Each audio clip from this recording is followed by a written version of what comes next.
Bakit kong? Umutang ka nga doon sa kanila Aling Marites ng 5 kilong bigas. Sino ba to? Anong sasabihin ko, Nay? Ikaw din naman, lagi kang umuutang sa amin, tapos ngayon, hindi ka na magpautang? Yan ba sasabihin ko? Tapos, Nay, kahapon, kasamang pa nga yung kabit mo. Ha? Yan ba talaga sasabihin ko, Nay? Nagmaang-maangan ka pa. Aminin mo na kasi. Tapos, Nay, mayroon pa ba? Wala ka ng paki kung sino nag-utos. Bilisan mo naman, Nay. Nagutom na ako. Sige, subukan mo. Ano gusto mo? Suntukan? 2 hours later. Tao po, Aling Marites. Pautang po. Utang na naman. Puro lang kayo utang.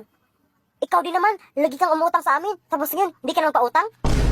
Hoy, kailan ako umutang sa inyo? Kahapon. Kasama pa nga yung kabit mo. Anong pinagsasabi mo? Baliw ka na.